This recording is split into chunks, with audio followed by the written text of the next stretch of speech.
기도드리옵나이다. 아멘. 할렐루야. 아멘.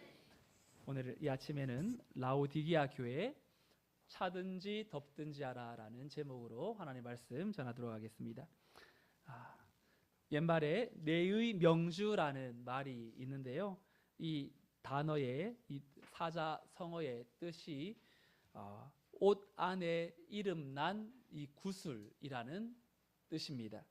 그래서 이 내의 명주라는 이 단어가 사자성어가 나오게 된 그 계기가 바로 이 인도의 어떤 군주가 이 자기 아들을 지나칠 정도로 사랑해서 제일 좋은 옷을 입혀주면서 그 옷 안에다가 혹시나 모를까 어떤 일을 대비하여서든지 값진 보배 구슬을 달아주었다고 합니다.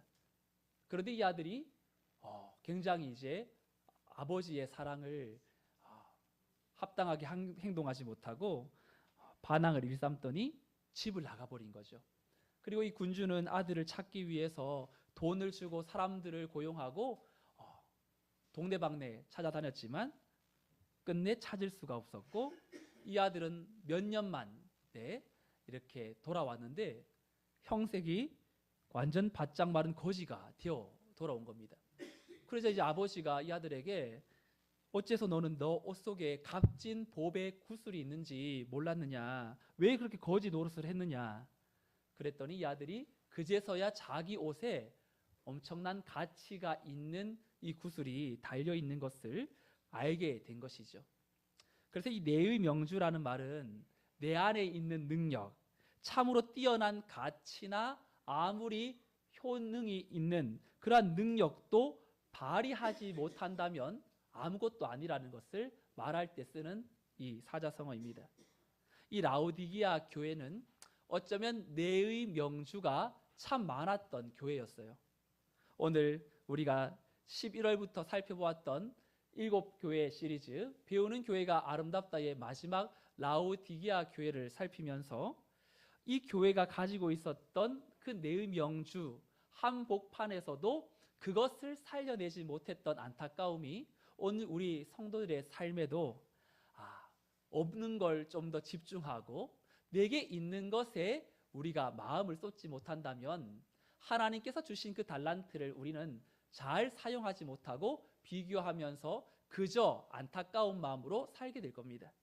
오늘 이 라오디게아 마지막 시간을 통해서 하나님이 우리에게 주신 것이 무엇인지 깨닫게 하시고 또 다시 한번 하나님의 은혜로 회복과 하나님의 역사를 이루어 드리는 일에 쓰임받는 우리 교회 성도들의 삶이 되시기를 주님의 이름으로 축원드립니다. 라오디게아라는 이곳은 지금의 티르키아 파무칼레라는 곳에 이제 불려지는 곳으로 온천 관광지로 유명했던 곳입니다. 그리고 이 라오디게아 교회는요, 이 라오디게아라는 도시는 소아시아에서 금융 도시로 이 발전을 했고 양털로 옷을 만드는 일에도 또 힘썼던 산업이 발달했고요. 그리고 이 특별히 온천수가 유명했기 때문에 거기에서 이제 안약을 제조하는데 바르기만 하면 낫는다라는 이 프리기안이라는 안약 생산지로도 유명했던 곳이 이 라오디게아였어요. 그러니 어쩌면 라오디게아 교회는 무한한 잠재적 가능성이 엄청나게 많았던 그런 교회였죠. 거기에다가 이 외부의 핍박도 없었고 또한 이 환란도 없었고 그러니까 지난주에 살펴보았던 미크라 굉장히 작은 능력을 가지고 별 볼 일 없는 환경 가운데에서도 믿음을 지켜내었던 빌라델비아 교회와는 확연히 차이가 나는 그런 교회였어요. 그런데 여러분 아시는 것처럼 아무리 좋은 조건을 많이 가지고 있다 할지라도 그 내의 명주를 활용하지 못한다면 그것이 신앙 성장으로 이어지지는 못한다라는 것이죠. 좋은 조건을 가지고도 교만함에 빠지게 되고 안일함에 자만에 무엇인가 내 안에 있는 그것으로 인하여 이 만족하면서 다시금 뛰어오르는 그러한 변화를 시도하지 못하는 모습들이 우리가 가지고 있는 것에 취하여 살다 보면 또한 그런 일이 발생하지요.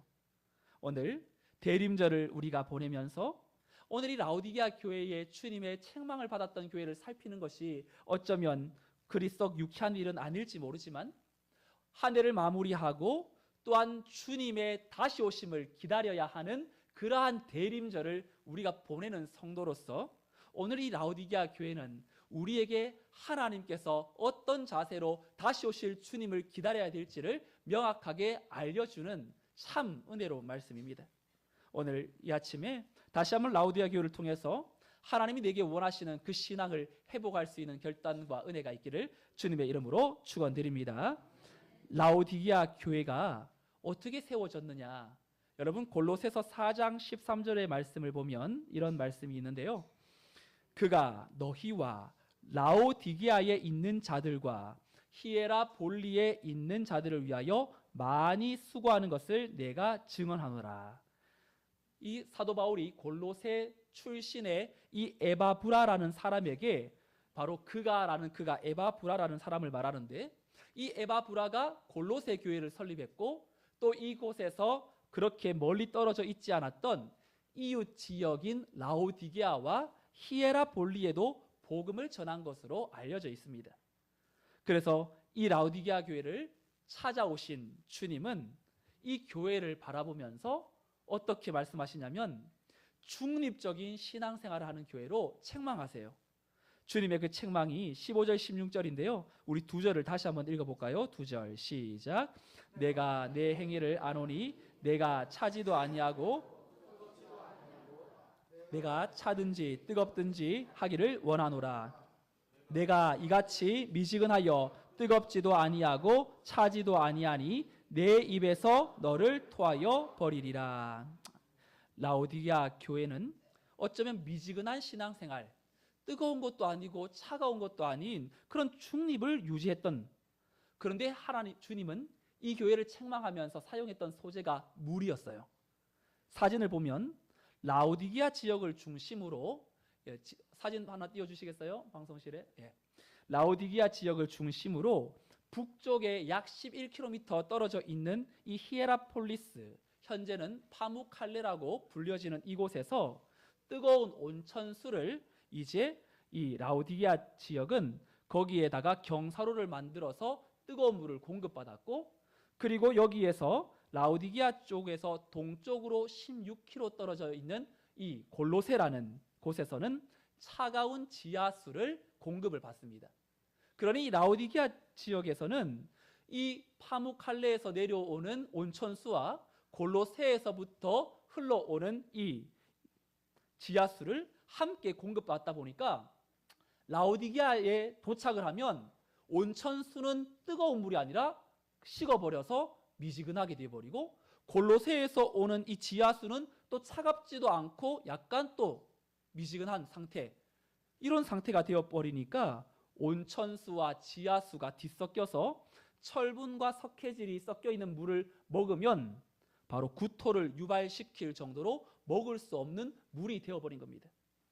하나님이 보실 때 바로 이 라오디게아 교회가 그런 환경적인 영향에 의하여서 그런지 바로 너희들의 신앙이 이와 같다고, 참으로 이 간절함이 없어서 야성은 없어져 버리고, 그리고 또한 물질이 부유하기 때문에 하나님을 찾지 않아도 크게 부족함이 없고, 그렇다고 해서 이 교회가 이 에베소 교회나 또 다른 교회처럼 처음 사랑을 잃어버렸다거나 혹은 우상을 섬겼다거나 극단적 형식주의에 빠졌다라는 책망도 없어요. 단 한 가지, 너가 차지도 덥지도 아니하다라는 그런 평가를 받고 있는 교회였어요. 여러분, 여기에서 차다라는 말이 어떤 뜻일까요? 이성적으로 이 차가운 머리를 가지라는 이런 뜻보다는 어쩌면 하나님을 대적하는 상태. 사도 바울이 주님을 믿기 전에 얼마나 대적했습니까? 그것이 바로 차다라는 뜻이고요. 뜨겁다라는 것은 완전히 이 신앙의 열정의 상태가 굉장히 뜨겁고 하나님을 향한 열심이 앞장서 있는 그런 상태이겠죠. 복음주의 신학자 레온 모리스라는 사람은 신앙생활에 있어서 이 중립적인 신앙생활을 하는 그러한 이들을 향하여서 이렇게 말합니다. 성령에 의하여 뜨거워지기 전에 그리스도교 신앙을 고백하는 것은 재난이다. 싸늘한 무관심보다 차라리 노골적인 반항이 더 희망이 있다라고 말했습니다.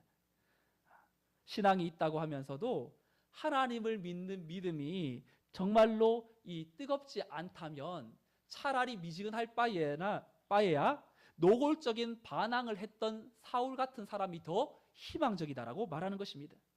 왜냐하면 그 냉담했던 마음이 변화되어지면 그 열심이 이제 더 회복되기 때문에. 그래서 이 불교 신자들을 보면 이 신앙생활을 이제 불교에서 이제 기독교로 전향했던 분들이 간혹 있어요.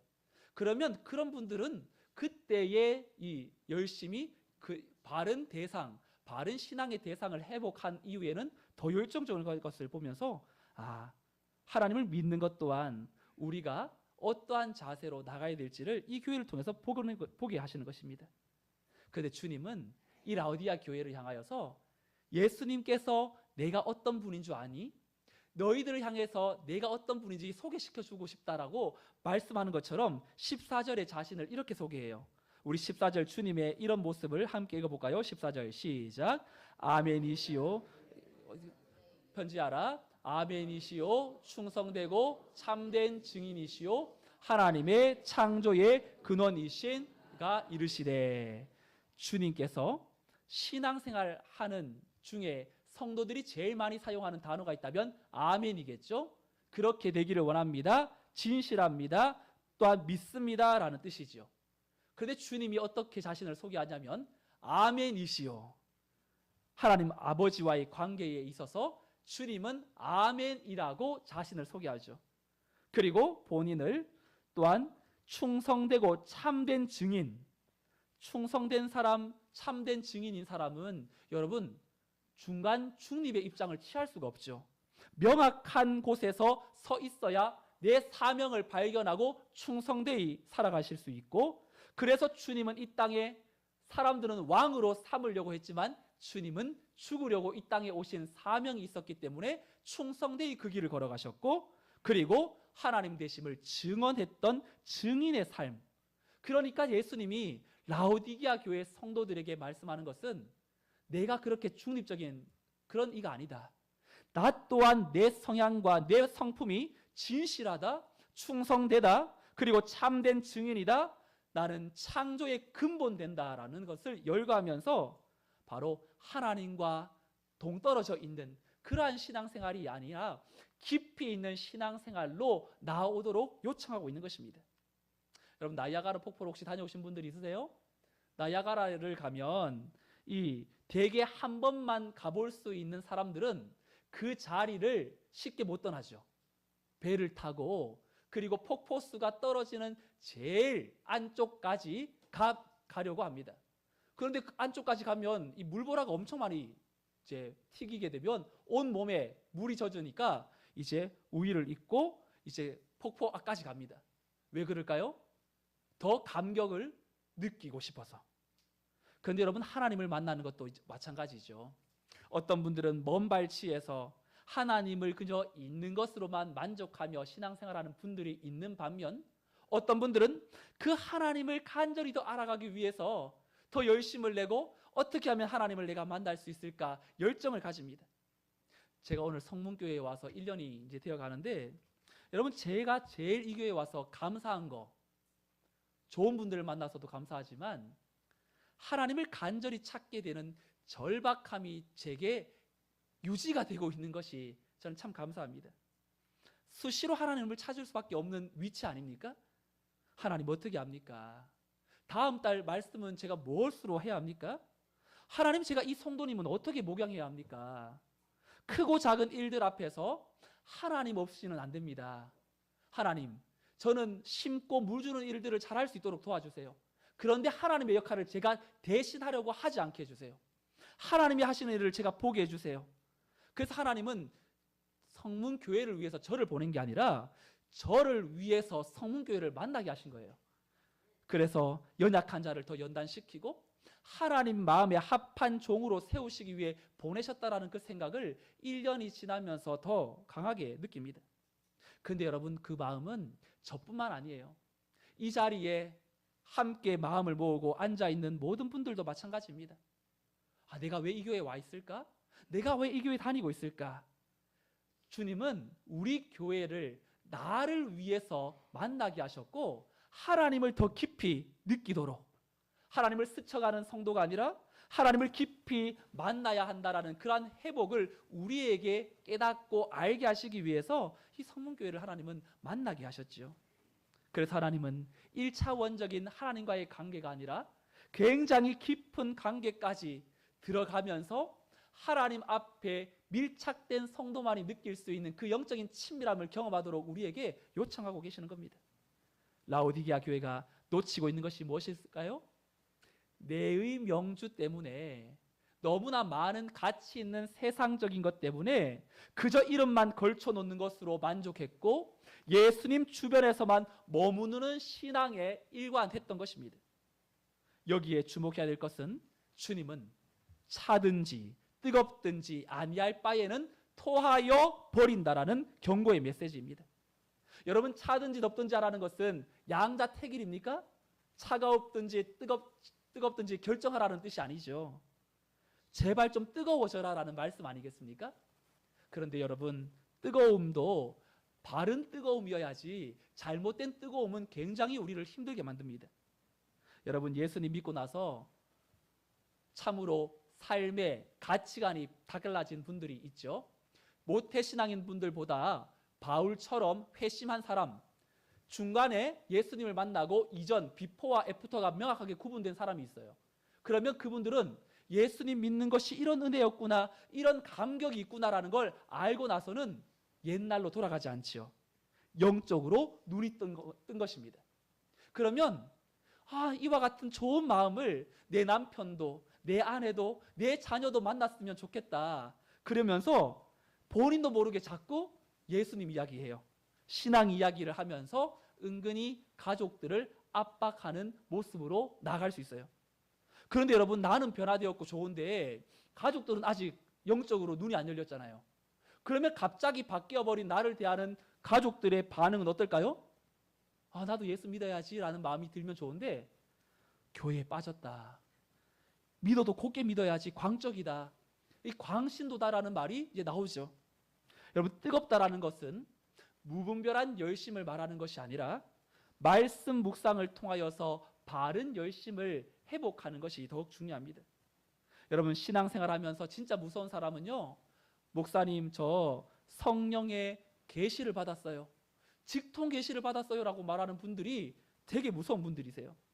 여러분, 직통 계시라는 말은 하나님이 개인에게 직접 나타나셔서 환상이나 꿈을 통하여서 말씀하신 것을 말하는 것인데, 오늘날 소위 직통 계시를 주장하는 사람들은 두 사람 중에 한 사람인데요, 한 사람은 내가 받은 기도 응답 내지는 성령께서 마음을 주셔서 떠오르는 생각이 곧 계시라고 오해하는 사람들입니다. 또 하나의 부류는 자신의 권위를 성경과 동일시시키는 그런 이단의 교주들과 같은 사람들. 그래서 레파토리가 내가 기도하다가 성령을 통해 계시를 받고 각종 축사 은사를 받았기 때문에 초대교회 사도들과 동일한 능력을 행할 수 있다고 말하는 이들. 물론 우리가 은사를 전부 부정해서는 안 되지만 오늘날 계시라는 단어는 사라졌어요. 왜냐하면 직통 계시는 더 이상 존재하지 않는 것은 말씀을 통해서 특별 계시가 완성되었기 때문에 더 이상 드러나야 될 계시가 존재하지 않습니다. 그래서 그 대신 성령께서 내 마음에 감동을 주셨어요라는 그런 말로 표현할 수 있겠죠. 하지만 이 말도 역시 말씀을 통해서 분별해야 하기 때문에 또한 신중해야 합니다. 하나님을 열심히 믿는 성도가 열심히 기도하고 봉사도 많이 하고 무엇인가 열정적으로 그 일을 참여하려고 하면 쉽게 마음이 또 빠지게 되고 또 식어져 버립니다. 그때 바른 열심, 하나님의 말씀이 이끄는 대로 내가 할 수 있는 그 열심이 무엇인지를 항상 성령 앞에 점검받는 열심이 필요합니다. 주님은 이 라오디게아 교회가 바른 열심을 회복하기를 원하면서 미지근한 신앙의 원인을 이렇게 진단하지요. 17절 말씀 함께 읽어볼까요? 17절 시작. 내가 말하기를 나는 부자라 부요하여 부족한 것이 없다 하나 내 공고한 것과 가련한 것과 가난한 것과 눈먼 것과 벌거벗은 것을 알지 못하는도다. 라오디게아 교회 성도들은 스스로를 부요해서 부족한 것이 없다라고 생각합니다. AD 60년에 대규모의 지진이 발생했어요. 이 라오디게아 지역에. 근데 모든 이 소아시아 지역에서 이 지진이 났을 때는 로마 황제로부터 원조를 받아서 재건을 했는데 이 라오디게아 도시만큼은 그러한 황제의 도움도 거절하고 자력으로 도시를 재건할 정도로 부유했던 곳이었습니다. 그러니 문제는 그들의 외적인 부유함을 영적인 부유함으로 착각했다는 것이죠. 그런데 주님의 평가는 어떻습니까? 5가지로 적나라하게 표현하죠. 공고하고 가련하고 가난하고 눈이 멀었고 벌거벗은 상태라고 지적합니다. 여러분, 공고하다라는 건 비참하다라는 뜻인데요. 이 비참하다라는 것은 어떤 뜻이냐면 견디다라는 뜻과 피부 경화증을 가지고 있는 말의 합성어로 피부가 굳어지는 것과 같은 괴로움을 견디고 있다는 게 공고함이라는 겁니다. 왜 공고하냐면요, 이 라오디게아 교회는 처방전을 몰라요. 그래서 영적으로 생명이 굳어져 가고 있는지조차 모르기 때문에 주님이 볼 때 공고하다라고 표현하는 겁니다. 그리고 이 교회는 가련한 교회. 여러분, 가련하다라는 건 불쌍하다라는 뜻 아닙니까? 그런데 진짜 불쌍한 것을 사도 바울이 이렇게 설명해요. 고린도전서 15장 19절 말씀 함께 읽어볼까요? 시작. 만일 그리스도 안에서 우리가 바라는 것이 다만 이 세상의 삶뿐이면 모든 사람 가운데 우리가 더욱 불쌍한 자이리라. 이 말이 무슨 말이냐면 주일날 교회 와서도 열심히 하나님 섬기고 또 예수님을 믿는다고 하면서도 쉬지도 못하고 늘 교회 중심으로 신앙생활을 했는데 주님 앞에 섰을 때 내가 가진 믿음이 가짜라는 것이 드러난다면 얼마나 불쌍한 자냐라는 뜻입니다. 바로 라오디게아 교회가 그렇다라는 겁니다. 세 번째, 이 교회는 바로 영적인 가난한 교회라고 주님께 지적을 받았고, 마지막 네 번째는 눈이 먼 교회, 바로 형체는 교회였는데 바로 바른 교회의 주인이시는 예수님을 바라보지 못함으로 영적인 이 안목이 또한 상실해 버린 교회, 그리고 이 교회가 벌거벗은 교회였다고 말합니다. 예수님이 볼 때는 세상적 가치로는 잘 껴입고 있어서 화려하지만 속은 영적으로는 빈궁한 이러한 이 수치스러운 벌거벗은 모습이라고 말하는 것이죠. 예수님은 이 교회를 정말 사랑하시기 때문에 바른 이 처방전을 내리시죠. 예수님께서 이 교회를 향한 처방전이 18절인데요. 우리 18절 말씀도 같이 읽어볼까요? 시작. 내가 너를 권하노니 내게서 불로 연단한 금을 사서 부요하게 하고 흰옷을 사서 입어 벌거벗은 수치를 보이지 않게 하고 안약을 사서 눈에 발라 보게 하라. 아멘. 주님은 3가지 겉면의 말씀으로 이들을 격려하고 또한 처방을 내리는데 불로 연단한 금을 사서 부요하게 하라고 말합니다. 변치 않는 믿음을 소유하라는 것입니다. 물질적 부요에 교만으로 채색된 그런 금 같은 옷이 아니라 불로 연단한 믿음의 옷을 입으라는 것입니다. 너희 교회가 보니까 불에 재련되지 못해서 불순물이 가득한 믿음이구나. 이 교회는 불로 인하여 불순물이 제거된 정결한 믿음을 가지라고 주님께서 불로 연단한 금을 사라고 말하고, 또한 흰옷을 사서 벌거벗은 수치를 보이지 않게 하라고 하는 것은 바로 예수님께서 인간의 모든 죄와 허물을 덮으신 그리스도의 피로 씻김을 받은 속죄의 흰옷을 사서 입으라는 것입니다. 그래서 벌거벗은 자들이 수치를 당하여 정말로 영원한 생명의 문 앞에 들어오지 못하는 그런 일들이 발생하지 않도록 너희들의 속죄의 흰옷을 입고, 세 번째는 안약을 사서 눈에 발라 보게 하라는 것. 그들에게 자신의 육체적인 속한 삶을 청산하고 이제 성령의 눈에 영안이 열려져서 하나님의 진리의 그 말씀에 눈이 열려져 영광의 비밀에 대한 안목을 회복하라고 말합니다. 여러분, 이 땅에 주님이 오셨을 때 영적인 소경이 있었고, 그리고 또 정말로 영적으로 눈뜬 사람들이 있었는데요. 그런 사람들을 향하여서 주님은 비유로 본인이 이 땅에 오신 이유를 요한복음 9장 39절에서 이렇게 말씀하세요. 함께 요한복음 9장 39절 읽어볼까요? 시작. 예수께서 이르시되 내가 심판하러 이 세상에 왔으니 보지 못하는 자들은 보게 하고 보는 자들은 맹인이 되게 하려 함이라 하시니. 여러분, 이게 무슨 말입니까? 주님이 오셨을 때 자칭 의인이라 하는 자들, 정말로 나는 그들을 위해서 온 것이 아니라 정말로 나는 죄인을 구원하러, 자신이 예수님의 구원이 필요하다고 고백하는 그들을 구원하려고 오셨다고.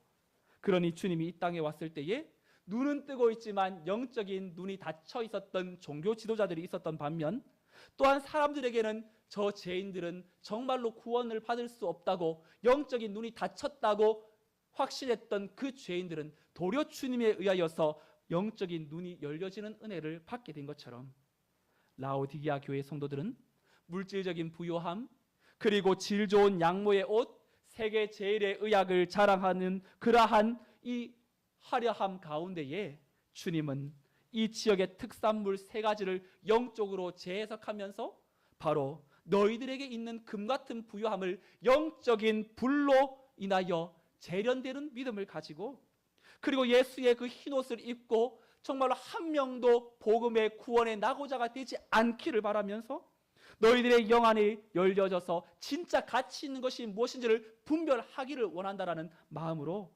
주님은 이 교회를 향하여서 필요한 말씀으로 권면하시는 것입니다. 그러면서 예수 그리스도를 통한 회복을 위해 이 교회에 당부하는 한 가지 요청이 있는데요. 본문 20절 말씀, 또한 우리에게 주시는, 또한 요청하시는 주님의 음성으로 받고 함께 20절을 읽어보겠습니다. 시작. 볼지어다 내가 문 밖에 서서 두드리노니 누구든지 내 음성을 듣고 문을 열면 내가 그에게로 들어가 그와 더불어 먹고 그는 나와 더불어 먹으리라. 아멘. 여러분, 주님이 지금 두드리고 있는 문은 어떤 문이냐면 자신의 영적인 비참함을 인식하지 못하고 있는 사람들의 마음 문입니다. 그런데 이 문 밖에서 주님은 어떤 상태로 있냐면 서 계세요. 앉아 있는 게 아니라 서서 문 앞에 지금 당도하여 있다라는 것을 표현하는 것이고, 두드리고 있다라는 것은 한 번 두드리고 끝나는 것이 아니라 계속해서 문이 열려질 때까지 두드리고 있는 주님의 열심을 보여주고 있는 것입니다. 그런데 여러분, 이상하지 않습니까? 주님이 그러한 열심이라면 그냥 문을 열고 들어오면 될 것을 왜 이렇게 열려질 때까지 기다리고 있는 소극적인 모습을 취하고 계시죠? 예수님은 우리의 마음을 강압적으로 열기를 원하지 않으세요. 예수님의 애타는 심정이 계속적으로 노크를 하면서 상대방에게 전달하고 있는 것입니다. 교회를 목회하면서 많은 분들이 열심을 내어야 된다고 말은 하지만 그분들을 임의로 일방적으로 억지로 이끌어낼 수 있는 건 아니죠.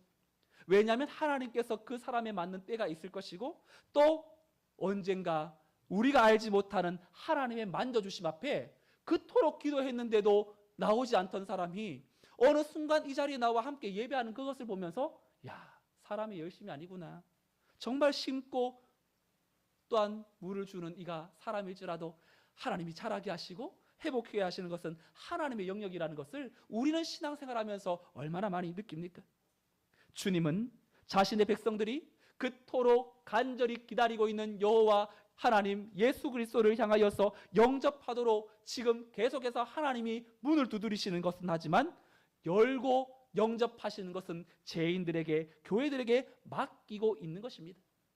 누가복음 15장에 보면 3가지의 비유가 나와요. 잃어버린 드라크마, 잃어버린 양, 잃어버린 탕자. 근데 잃어버린 양과 잃어버린 이 드라크마는 주인이 직접 문을 열고 열심히 찾아내죠. 그리고 결국 찾아서 잔치 베풀죠. 근데 마지막 잃어버린 아들은 아버지가 뭐합니까? 문을 두드리는 예수님처럼 문 밖에 서서 오늘도 내 아들이 돌아올까 상여 거리가 먼데 거기서 한없이 기도하며 기다리는 주님의 모습, 자유의지를 가지고 자신의 죄를 깨닫고 돌아서서 문 밖에 기다리고 계시는 아버지 앞으로 돌아와야 될 것은 아들의 몫이라는 겁니다. 이 잃어버린 아들이 오랜 생활 방황하다가 돌아오면 어떤 일이 일어납니까? 요한계시록 3장 20절에 읽은 것처럼 내가 그에게로 들어가 그로 더불어 먹고 그는 나로 더불어 먹으리라.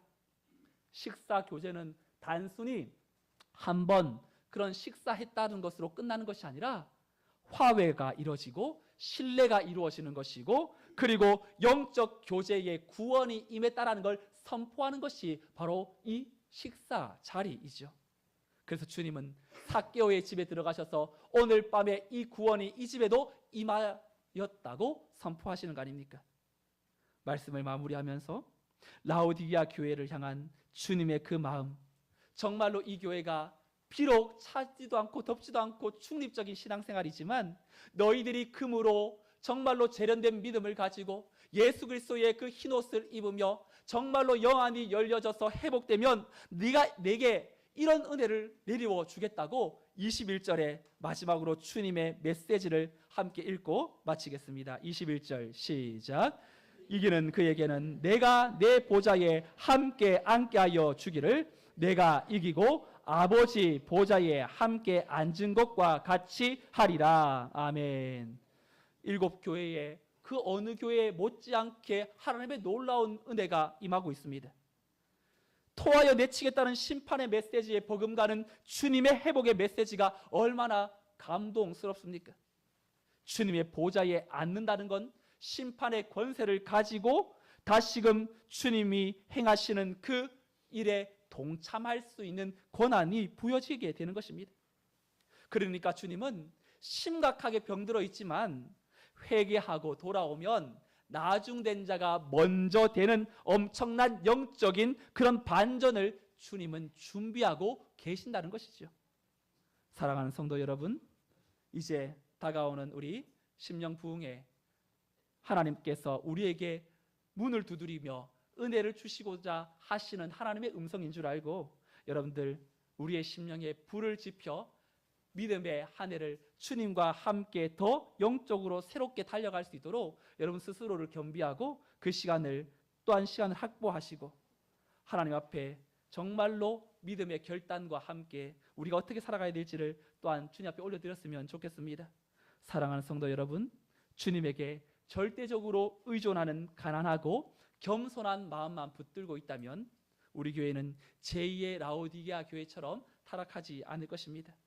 현실에 안주하지 않는 믿음, 더 큰 은혜를 갈망하는 겸손한 어린아이와 같은 믿음, 세상과 교회를 적당히 오가는 믿음이 아니라 이 세상 그 무엇보다도 주님을 사랑하겠다라는 마음, 또 주님이 십자가를 지시고 희생하신 것처럼 나도 손해를 보겠다는, 대가를 치르겠다라는 그 믿음, 그러한 마음이 가난한 하나님의 성도들로 다시 한번 하나님의 기쁨이 되는 아름다운 성문교회의 복된 믿음의 권속들로 쓰임받기를 우리 주 예수 그리스도의 이름으로 축원드립니다. 아멘.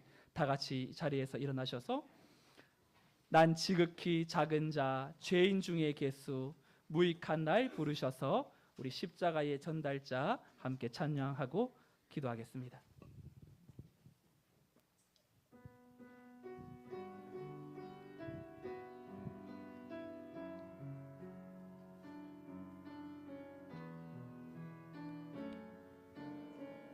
난 지극히 작은 자 죄인 중에 개수 무익한 날 부르셔서 간절한 기대와 소망 부끄럽지 않게 십자가 정케 하셨네. 어디든지 가리라 주 위에 서라면 나는 전하리 그 십자가 내 몸에 맨 십자가 그 보혈의 너의 향기 온 세상 채울 때까지 살아도 주를 위해 죽어도 주를 위해 살아 죽으나 난 주의 것 십자가의 능력 십자가의 소망 내 안에 주만 사시는 것 난 지극히 작은 자 죄인 주의 예수 무익한 날 부르셔서 간절한 기대와 소망 부끄럽지 않게 십자가 정케하 어디든지 가리라 어디든지 가리라 주 위에 나는 전하리 그 십자가 내 몸에 맨 십자가 그 보혈의 향기 온 세상 채울 때까지 살아도 주를 위해 죽어도 주를 위해 살아 죽으나 난 주의 것 십자가의 능력 십자가의 소망 내 안에 주만 사시는 것 살아도 주를 위해 죽어도 주를 위해 살아 죽으나 난 주의 것 십자가의 능력 십자가의 소망 내 안에 주만 사시는 것 난 지극히 작은 자 죄인 주의 예수 무익한 날 부르셔서 간절한 기대와 소망 부끄럽지 않게 십자가 정케하셨 내 사랑 나의 십자가 내 사랑 나의 십자가 간절함이 사라지면 우리의 신앙은 중립적인 신앙으로 변질될 수밖에 없습니다. 내 안에 이도 저도 아닌 영적으로 해이해진 현상 말씀 앞에서도 기대감이 없는 매너리즘에 빠져있는 신앙생활 다시금 회복하며 하나님을 향한 간절함이 회복되게 해달라고 예수님을 믿는 바른 열심이 회복되게 해달라고 오늘 주님께서 우리의 심령 속에 문을 두드리시면서 나에게로 들어와 나와 더불어 영적인 교제를 나누자고 말씀하실 때에 주님을 문 밖에 두지 않고 내 심령 속에 두 마음을 품고 차지도 돕지도 않은 모습은 다시금 하나님 앞에 내어놓고 주님을 무엇보다도 사랑하겠습니다. 다시 한번 주님의 능력 가운데 회복되기를 원합니다. 정말로 내 안에 있는 주님의 그 능력을 다시 한번 갈망하고 친밀한 간절한 하나님을 향하여서 내 믿음이 다시금 정금과 같이 주님 앞에 회복되게 하여 주옵소서. 오늘 말씀을 통하여서 성령께서 우리의 마음 가운데 허락하신 마음들이 있다면 함께 그 마음을 붙들고 결단하면서 통성으로 기도하며 나가겠습니다. 하나님 아버지 감사합니다. 일곱 교회를 통하여서 우리에게 아버지의 마음을 알게 하여 주시고 그 크신 주의 사랑을 다시 한번 힘입기를 원합니다. 간절함이 회복되기를 원합니다. 신앙의 주님과의 친밀함이 더욱더 가까워지고 회복되어지고 하나님이 주시는 그 사랑을 경험하게 하여 주시기를 원합니다. 우리 교회를 향하여서 너무나 사랑하여서 주목하고 계시는 이 교회에 하나님께서 매너리즘에 빠져있는 신앙생활이 있다면 회개하게 하시고 하나님을 향한 간절함이 회복되게 하여 주시며 주님을 향한 바른 열심이 회복되게 하여 주시기를 원합니다. 문 밖에 서서 우리를 향하여서 두드리고 계시는 하나님 아버지 앞에 믿음의 주님을 바라보게 하여 주옵시고 인도하신 하나님 앞에 서게 하여 주옵시며 여전히 내 심령 가운데에 두 마음을 품고 차지도 덥지도 않은 모습이 있다면 다시금 현실에 안주하지 않도록 주님을 그 무엇보다도 사랑하게 하여 주옵시고 하나님의 놀라우신 능력의 손에 이끌려서 살아도 주를 위하여 죽어도 주를 위하여 살겠노라고 다짐하며 믿음의 주님만을 바라볼 수 있도록 성령으로 충만케 하여 주시옵소서. 하나님 아버지, 오늘 이 죄인 중에 괴수인 우리의 연약함을 하나님 앞에 내어놓고 하나님을 간절히 찾으며 하나님 없이 살아갈 수 없음을 고백합니다. 내 손에 들려진 내의 명주가 많은 것에 마음 빼앗겨 세상의 것으로 부여하여 하나님이 주시는 은혜를 바라보지 못하고 살아가는 연약함을 십자가 앞에 내어놓고 영적인 간절함이 회복되게 하여 주옵소서. 신앙의 중립적인 태도를 버리게 하여 주옵소서. 영적으로 주님을 위하여 세상 속에 결단해야 될 것을 미루지 않고 아멘이시오 진실하신 주님을 닮은 예수의 제자가 되게 하여 주시옵소서. 마음 문을 두드리면서 영적인 친밀함을 회복하라고 말씀하시는 하나님의 음성을 들을 수 있는 귀 있는 자들이 되게 하여 주옵소서. 부흥회를 앞에 두고 우리 교회를 새롭게 이뤄가실 하나님의 은혜를 사모하며 또다시 재림의 주님을 기대하며 대림절을 보내는 우리 성도들의 마음이 살아도 주를 위하여 죽어도 주를 위하여 사나 죽으나 주의 것임을 기억하고 믿음의 주님만 붙들고 이 한 주간도 세상의 것 바라보지 않고 주님을 사랑함으로 하나님 앞에 충성되이 정말로 칭찬받는 믿음의 권속들로 삼아 주시옵소서. 이제는 우리 주 예수 그리스도의 은혜와 하나님의 크신 사랑과 성령의 위로, 교통, 충만, 역사하심이 바른 열심을 회복하여 하나님이 기뻐하시는 삶을 살기를 다짐하는 모든 주의 권속들의 삶과 가정과 자녀와 생업 위에 말할 수 없는 공고함 가운데 회복의 역사를 소망하는 하나님의 자녀들 위해 이제로부터 영원토록 함께 있을지어다. 아멘.